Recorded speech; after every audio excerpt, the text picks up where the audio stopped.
How's it going, everyone? My name is George, and today we are wrapping up the Toy Story reviews before I go see Lightyear. I'm going to be seeing Lightyear later today, and I'll be doing my review on that tomorrow. But for today, we got Toy Story 4. This film was directed by Josh Cooley. It once again stars Tom Hanks and Tim Allen as Woody and Buzz, as well as Andy Potts returning as Bo Peep. And in this film, we learn about what happened with Bo Peep. We notice she was not in Toy Story 3, and we see what happens to her and Woody reuniting with her. So the toys are also with Bonnie now, and Woody is struggling to adjust to a new role and situation. Bonnie's not playing with him as much as she used to. He's no longer the leader of the toys, and so he's trying to find his place in Bonnie's life. And on her kindergarten orientation, he helps her make this new character named Forky, played by Tony Hale. And Forky, does not want to be a toy. He wants to be trash, and Woody needs to prevent him from throwing himself away in order to make Bonnie happy. So, Toy Story 4 is an interesting sequel because you would think after Toy Story 3 there would be no more Toy Story movies. The franchise ended on a perfect note. Yeah, you'll get some shorts here and there that were pretty entertaining that came out after Toy Story 3. But where do you take the Toy Story franchise after Toy Story 3?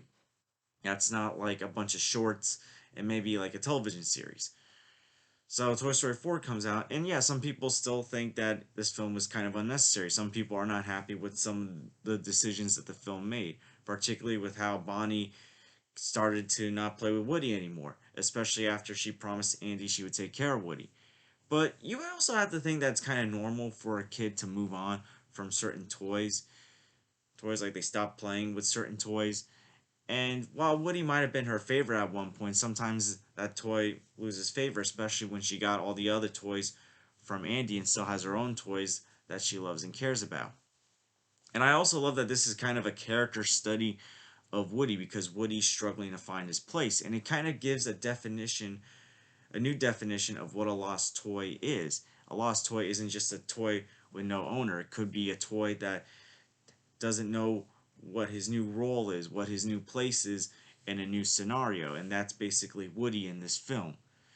And even though Bonnie's not playing with him, he wants to still make her happy by making sure this new toy that helped her get through a rough kindergarten orientation is safe and important to her. And while this is happening, he reunites with Bo Peep, and he also meets the film's antagonist, Gabby Gabby. And I like that we have a toy antagonist that's more sympathetic, that's not completely evil like Lotso or the Prospector. Now those were great villains, but I like that with Gabby Gabby, she's a sympathetic villain because unlike those toys where the Prospector did not want to be played with, where Lotso basically thought like all toys are just going to be trash waiting to get thrown away or to get replaced, Gabby Gabby wants to be played by a kid. She has this kid in mind that she wants to be played with by, and she wants Woody's voice box so she can finally be that toy that gets played with. So yeah, you don't want her to get Woody's voice box, but at the same time you feel bad for this toy because she's not evil. She just wants to be played with.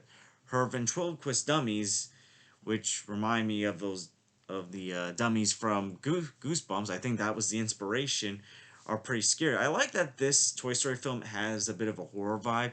Like the last film, you've got like the Prison Break vibe. In this film, you got more of a horror vibe, and especially with these two characters, Ducky and Bunny, played by Keegan Michael Kay and Jordan Poole.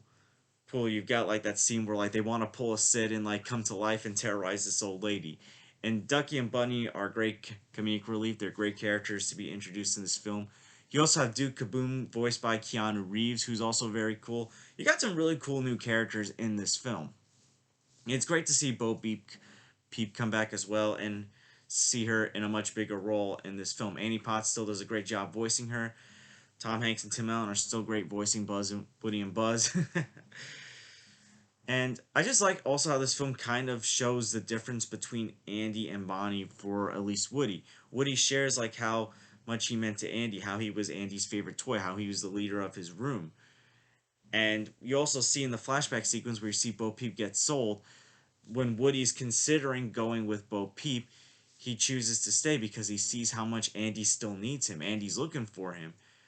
So he's still important to Andy. Where with Bonnie, Bonnie doesn't seem to notice if Woody's gone missing or not. It's mostly Forky that she notices that's gone missing. So you kind of show like the difference between Andy and Bonnie as well. And there's nothing against Bonnie because, like I said, she's still very young, and some toys just fall out of favor for some kids. Every now and then, we had that toy that might have been our favorite at one point, but we stopped playing with it, and we still have some toys that we play with that always remain our favorites. I also like the soundtrack. Randy Newman does a great job. He has a great new song, "Throw Yourself Away," that fits the theme where Forky's kind of having his identity crisis. And with the character Forky, I was worried that this was going to be a character that was going to be super annoying, that was going to be unlikable, hinder the plot. But I really like this character Forky. I like how he grows and how much like him and Woody grow closer. So I like that this character that we thought was going to be annoying turned out to be a very cool character, very funny character. And with Gabby, she also unlike the other villains, Gabby, because she's a sympathetic villain and she's not really evil, she does get her happy ending. The kid that she wanted to play with had no interest in her, and Woody, instead of like holding a grudge against Gabby, helps her get a new owner, which at first he wanted to be Bonnie, but then they find this lost girl who was sad, and Gabby was able to help her. And it kind of shows what Woody's new purpose, what Woody wants to do. He wants to help other kids and toys find new homes.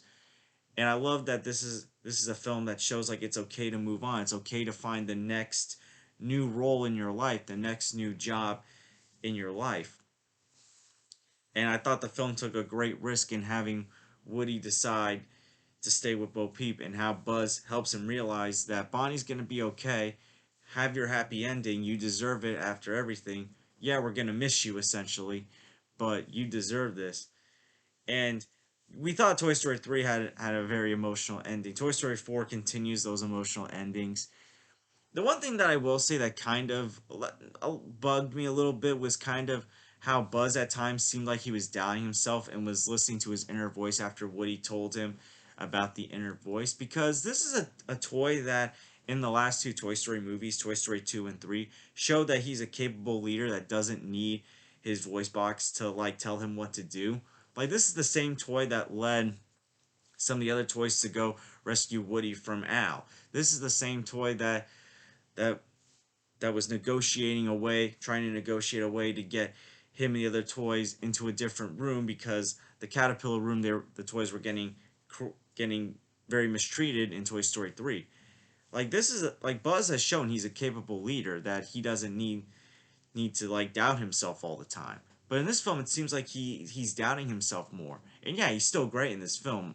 We all love Buzz, but it just felt kind of out of character for a confident toy that we've gotten to know in three other previous films. So yeah, while this film takes some risks, I know some people are not happy with the decisions. I think Toy Story 4 has is a great character study of Woody, of what Woody's new purpose could be, and Woody actually no longer being a lost toy, even though he no longer has an owner, because for a while he's had no direction and now he has a direction.